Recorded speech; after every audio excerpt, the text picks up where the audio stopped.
2020 Democratic candidates are criticizing President Trump's new efforts to collect citizenship data without forcing the question onto the 2020 census.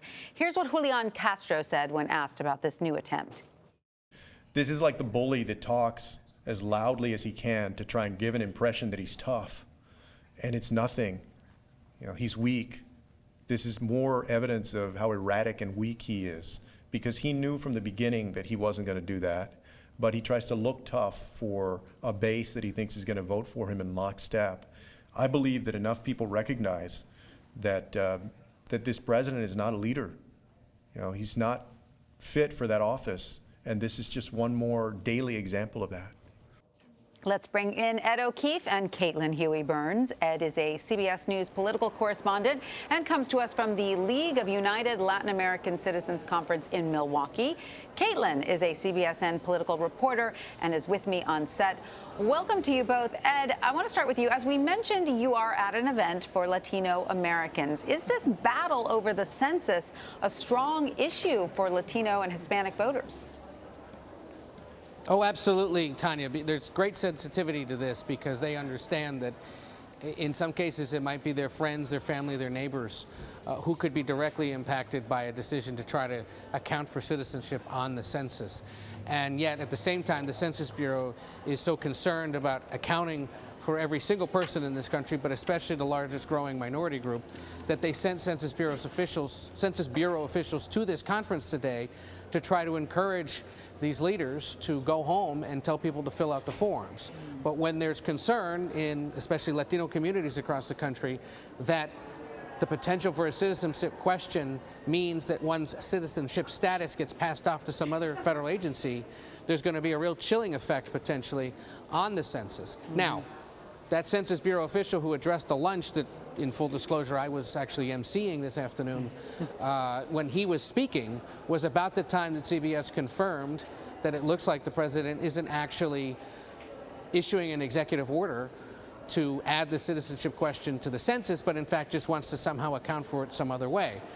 I told this to the Census Bureau official as he came off stage, and he kind of just shook his head and said a few other things off the record, but it's clear that he and everyone else at that agency is pretty frustrated right now by the situation at the White House, because they're trying to prepare for a huge project that they have to conduct every 10 years, which has an inordinate, a huge effect on so many other aspects of American society. And the president, by continuing to do this, is potentially deterring people from participating in arguably the most important piece of paperwork Americans fill out every 10 years. Absolutely. Ed, Caitlin, I want to turn to you because Senator Elizabeth Warren has released an immigration plan today. And in it, she includes things like separating law and immigration enforcement, raising the refugee cap, making it easier for non-citizens to naturalize.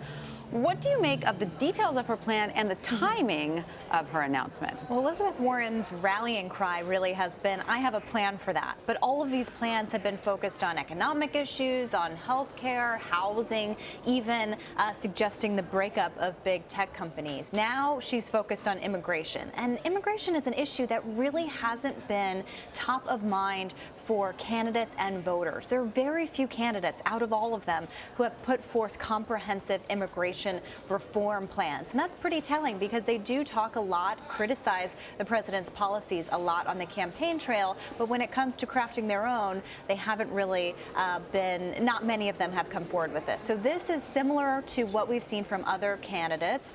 She does talk about decriminalizing illegal border crossings.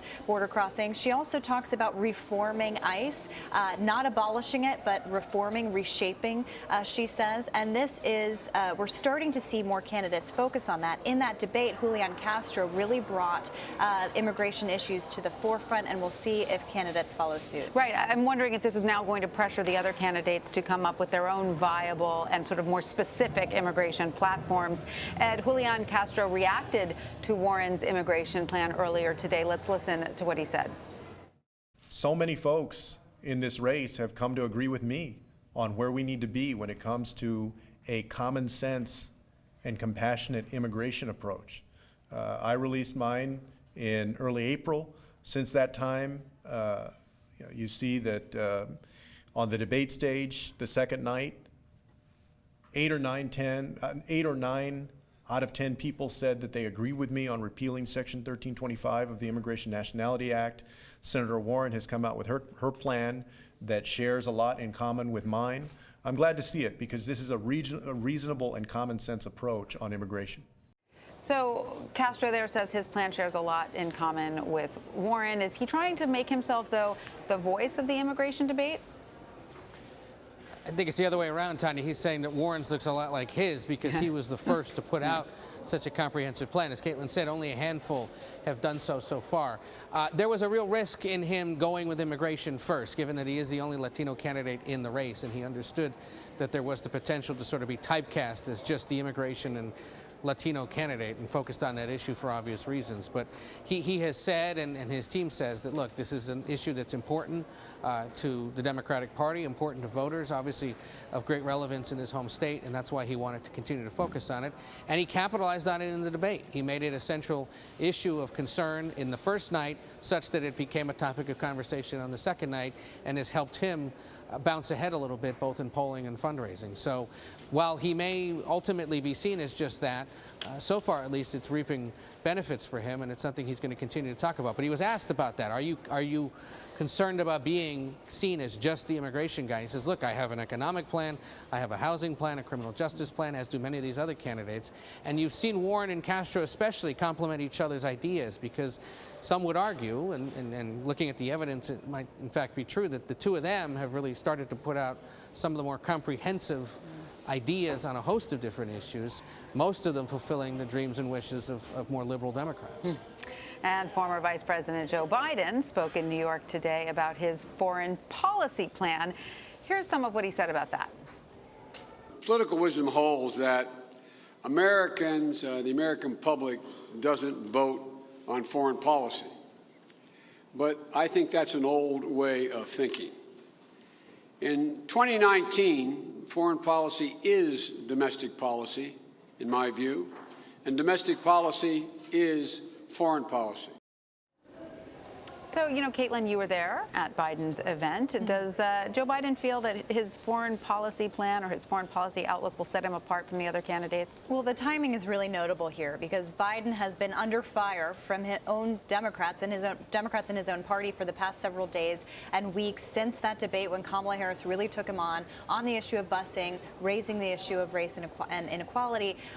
He has been under fire. Now he is trying to get back to kind of the root cause of issue of his campaign, which is being the person that can take on Donald Trump and being back into more comfortable territory for him, which is foreign policy. He chaired the Foreign Relations Committee in the Senate, and you heard him today really draw lots of contrast explicitly with Donald Trump. We heard less of a focus on specifics and more a statement of values, right. A return to a lot of the policies that he and the Obama administration put forward. So this was certainly a way for the campaign to shift course, to get back some momentum and see if that pans out. He certainly sounds like he's on steadier ground when he's sort of taking on his foreign policy outlook. So Ed, speaking of the former vice president, in a New Yorker interview, Congresswoman Alexandria Ocasio-Cortez implied that Biden is too old to run for president. She said, quote, and I read, I think Joe Biden, his performance on the stage kind of raised some questions with respect to that. But I don't want to say just because someone is 79, they can't or shouldn't run for president. I don't want to use those proxies, a number as a proxy for capacity. I think you have to assess a person's capacity on a case-by-case basis. So near you, Ed, Julián Castro had this to say about Biden's immigration plan. Unlike Vice President Biden, my immigration plan would guarantee that we end family separation. And it's clear that between him and me, one of us has learned the lessons of the past and the other hasn't. So there's a former member of the Obama cabinet now criticizing Biden. Ed, can we expect the former vice president to hit back at some point? We'll see. We'll see. His team has certainly said that when attacked, he would respond, whether it's on a debate stage or out on the trail. This line of attack by Castro is new today. He is essentially going after him, starting today, trying to draw the contrast there that perhaps the Obama administration, of which Castro was a member as the HUD secretary, didn't do it right when it comes to immigration in his view. As for Ocasio-Cortez's comments about age, it's a sensitive one in the Democratic Party, and it'll be very curious to see if Biden is ultimately in the final stretch, whether it does become a factor for anyone. He is 76, set to be 77 soon, obviously will be well into his 80s if he won the presidency, the oldest ever elected and inaugurated. And this is coming, of course, from the youngest member of Congress. So,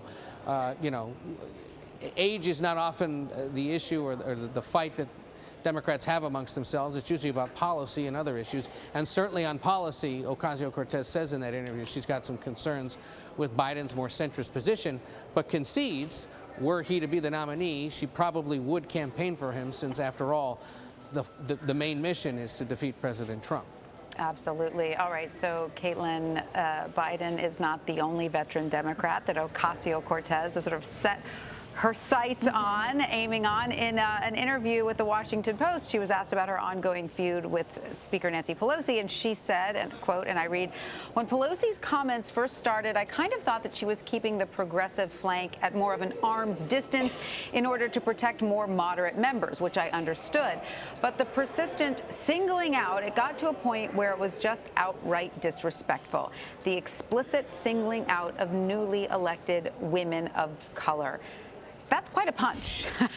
That's quite a punch there. Why do you think Ocasio-Cortez is continuing this sort of battle with the party leadership? Well, it's a reminder that she and a few others ran in their primaries and in their general elections as disruptors. As people who would kind of take on the status quo. Alexandria Ocasio-Cortez in her primary took on one of the top leaders in the House and won, and so that's always been kind of part of